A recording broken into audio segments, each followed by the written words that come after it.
Coucou chers Capricornes, je suis ravie de vous retrouver. Pour ce mois de novembre, ça va être un petit peu différent. Je vais prendre une carte du jeu, oui, de l'oracle de Rumi. Et l'invitation, en fait, c'est si vous avez un questionnement, une problématique, et peu importe le domaine, hein, d'accord ? Ou simplement avoir besoin d'une guidance ou de... Vous savez peut-être pas quoi exactement, mais il y a quelque chose qui vous appelle à regarder cette vidéo. Et du coup, automatiquement, il va y avoir un message, soit dans le dessin de cette carte, ou dans l'intitulé, ou dans le descriptif. Et à la fin, il y a un petit rituel dans le livre que vous pourrez faire quand vous serez tranquillement installé pour pouvoir le faire et que ça sera le bon moment pour vous. Alors, pardon. On est parti pour vous les Capricornes, vous qui souhaitez travailler avec cette énergie Capricorne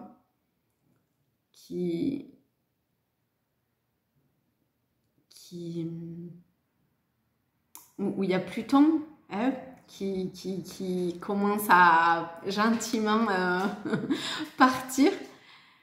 Donc,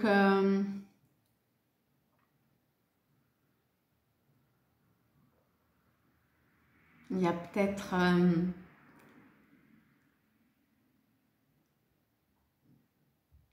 bon, on va laisser parler.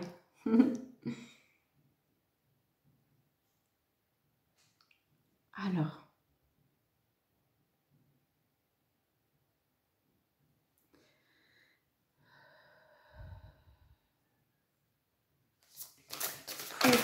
pour les Capricornes,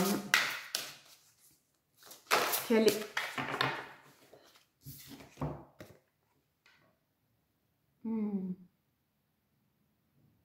On a la sœur sacrée.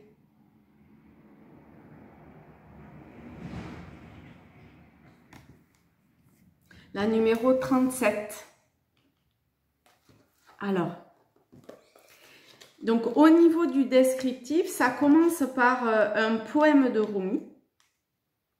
Alors vous, pour le coup, il est un peu assez grand. Après, il y a un descriptif.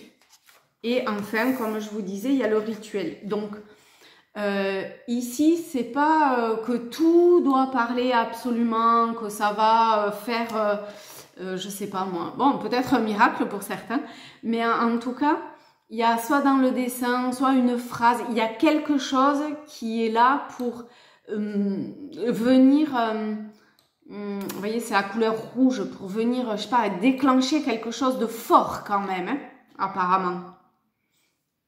De fort, de puissant. Peut-être dans la matière, dans le concret, ou c'est le, je sais pas, comme, vous savez, le champignon, on le voit pas, et une heure après, pouf, il est là. Et bien là, il y a quelque chose d'un petit peu pareil. Pouf. Alors, on va voir. La sœur sacrée, 37. Quand tu es conscient, un nuage de tristesse t'entoure. Quand tu dépasses la conscience, la lune se repose dans tes bras. Quand tu es conscient, le bien-aimé t'échappe. Quand tu dépasses la conscience, l'extase de l'amour te propulse. Quand tu es conscient, tu es déprimé comme l'automne. Quand tu dépasses la conscience, l'hiver glacial prend des airs de printemps. Tes hésitations, ta précarité, ne sont dues qu'à ton désir de stabilité. Cherche l'instabilité jusqu'à devenir stable. Rumi. Donc là, attention au mot conscient en fait, d'accord ? Parce qu'il y a conscient et conscient. Hein. Hop. Je t'aime. Je suis ton autre toi. Je suis toujours avec toi. Je suis ton compagnon dans ce voyage de l'âme. Je suis le toi que tu ne vois pas. Je suis le toi dont les mots sont guidés par l'intuition et l'instinct. Je te murmure, je te chante. Je te crie mes folles vérités à travers tes rêves et ton corps.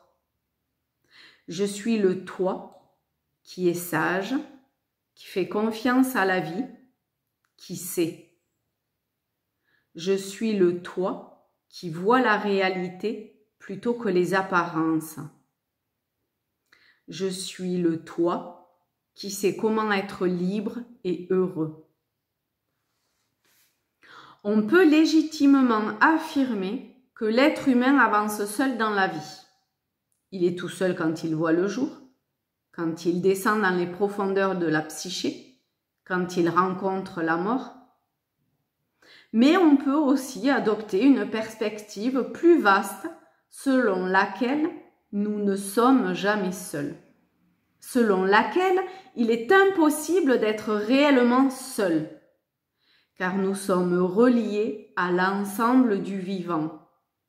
La vraie solitude n'existe pas. Elle n'est qu'un sentiment limité et temporaire. Et si cette communauté ne suffisait pas, nous avons aussi une partenaire, une alliée qui nous accompagne de la naissance à la mort. Tu as donc une sœur sacrée, une sœur spirituelle. Elle tisse les histoires de la vérité à travers les rêves et les idées qui te viennent à l'esprit. Il semble surgir de nulle part, mais en réalité, c'est elle qui te parle, se montrant tantôt exigeante, tantôt rassurante, selon les besoins du moment. Ces vérités pourront te sembler un peu trop spectaculaires pour être vraies, et tu risques alors de les écarter en estimant qu'elles ne sont que le fruit de ton imagination débridée. Peut-être aussi ces vérités sont-elles si subtiles que tu les rejetteras en estimant qu'elles sont insignifiantes. Les sages, pourtant, savent que les vérités de la sœur sacrée sont puissantes, pertinentes et dignes d'attention. Ils savent que ces propositions souvent étranges et surprenantes sont des clés qui ouvrent sur de nouvelles réalités et peuvent transformer l'existence, aussi bien à des niveaux extrêmement profonds et spirituels que sur les plans pratiques de la vie quotidienne. Ta sœur sacrée est ta partenaire de conscience. Ne te méprends pas, elle est toi. Mais elle est si grande que ton esprit conscient ne peut pas toujours la voir. Il faut dire que c'est compliqué. C'est un peu comme le chien qui essaie de regarder son corps tout entier. Quand il bouge pour regarder son derrière, le derrière bouge aussi. C'est donc par la réflexion, plutôt que par la perception directe, que l'on rencontre la sœur sacrée. On peut sentir sa présence durant ces moments de repos où naissent les grandes idées, car c'est un génie, vois-tu, elle est incroyablement créative et inspirée. Ces mondes sont ceux auxquels on accède dans le sommeil et la méditation, ou en s'absorbant intensément dans une activité, lorsque l'esprit, détendu, peut entrer dans des réalités infiniment plus vastes que celles du quotidien. Pour exploiter sa sagesse, pour extraire l'essence de son enseignement à partir du souvenir fragmentaire d'un rêve ou d'une subtile sensation éprouvée au cours d'une méditation, il faut suivre son allure, non pas le rythme rapide de l'esprit conscient et intellectuel. Son allure s'apparente au vagabondage, mais permet en réalité d'entrer dans un état de profonde concentration. Ta sœur sacrée cherche à ressentir la vérité du mouvement, à laisser ce qui émerge s'exprimer à travers elle. Elle écoute au lieu d'exiger de savoir, au lieu de forcer, de parler ou de diriger. Pour profiter pleinement de son génie, il faut être prêt à se défaire de la logique pour s'ouvrir à l'inspiration, devenir vide, laisser le mental s'adoucir afin qu'il devienne réceptif, ouvert et permanent. Les questions qu'elle pose n'ont rien à voir avec celles de l'esprit inquiet et craintif. Elle n'offre que ce qui est réellement nécessaire et sait répondre aux plus profondes questions du cœur. Elle est digne de confiance, cette sœur. Elle ne peut pas trahir la vérité. Elle est pour le cœur un guide fidèle et totalement fiable. Pour entrer en communication avec elle, il faut se familiariser avec les usages de son monde et son étrange langage symbolique.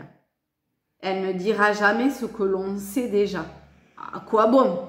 Non, elle préfère éduquer, élucider, intriguer, envoûter, pour nous attirer vers des vérités bien plus belles, puissantes et utiles. Dans son monde, dans sa langue, il faut abandonner le besoin de tout comprendre immédiatement. Alors, laisse-toi absorber par les images, les sensations, les possibles. C'est ainsi que tu pourras entrer dans sa sagesse et t'en imprégner. Si le cheval qui apparaît dans tes songes peut représenter ton être spirituel, ta propre image peut tout à fait représenter une fausse identité qui n'a rien à voir avec ton vrai moi. Tu pourras voir dans tes rêves des paysages désertiques ou des clairs de lune. Cela arrive souvent quand on connaît une période de grande croissance intérieure qui ouvrira bientôt sur un épanouissement printanier. Tu rêveras peut-être que tu gravis des collines ou des énergies débordantes alors que, dans le monde physique, tu peines à sortir du lit. Comment interpréter ce symbolisme apparemment contraire à la réalité, ce monde sans dessus-dessous où toutes les apparences sont trompeuses? Le sens se trouve dans la communication et la communication s'obtient dans le repos, le calme et la réflexion. La confiance est également nécessaire. Il faut lui faire confiance et te faire confiance. Si tu dois savoir quelque chose, tu le sauras. Le manque de connaissance n'est pas de l'ignorance. C'est simplement s'incliner devant la vie en toute confiance. À travers cet oracle, ta sœur sacrée vient te rappeler que tout va bien et qu'elle est là pour te soutenir, malgré ce que ta conscience limitée peut te faire penser. Emplie d'une immense sagesse, elle te guide à travers les événements de la vie pour qu'ils deviennent un moyen de libération, une porte vers l'amour tel que tu ne l'avais encore jamais connu.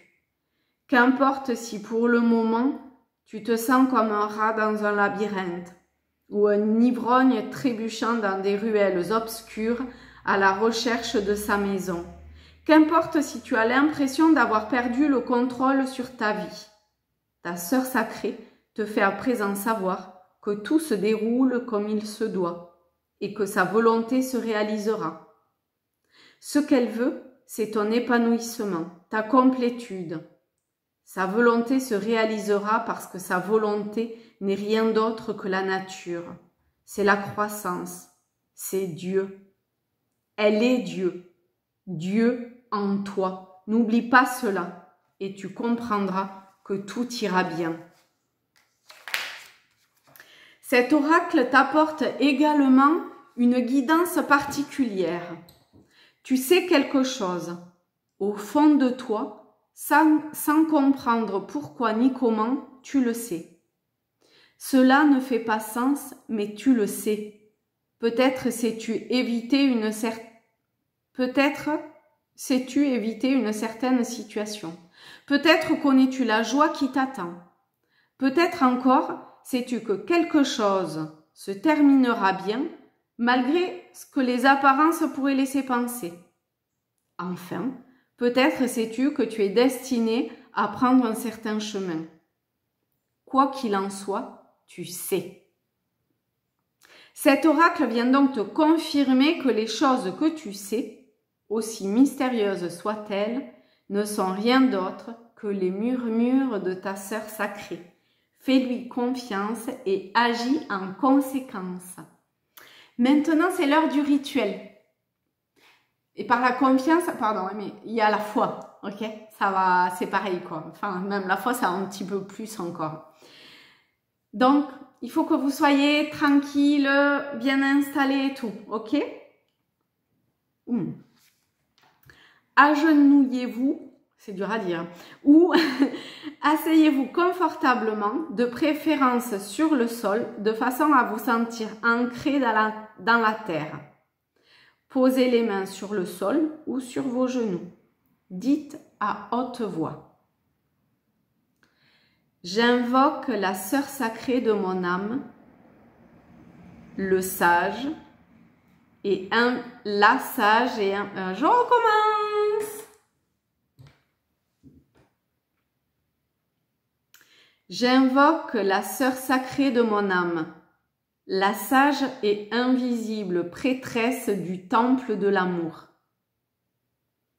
Tu me guides vers l'amour et, sous la protection miséricordieuse de Rumi, qui m'aime inconditionnellement, notre relation est imprégnée de respect, d'attention et de guidance divine. Que je sois réceptif à ton génie afin de progresser. Qu'il en soit ainsi. Restez immobile quelques instants. Le rituel est terminé. Je vous souhaite un très beau mois de novembre. Je vous fais de très très gros bisous. Je vous aime fort. Merci et à bientôt. Salut!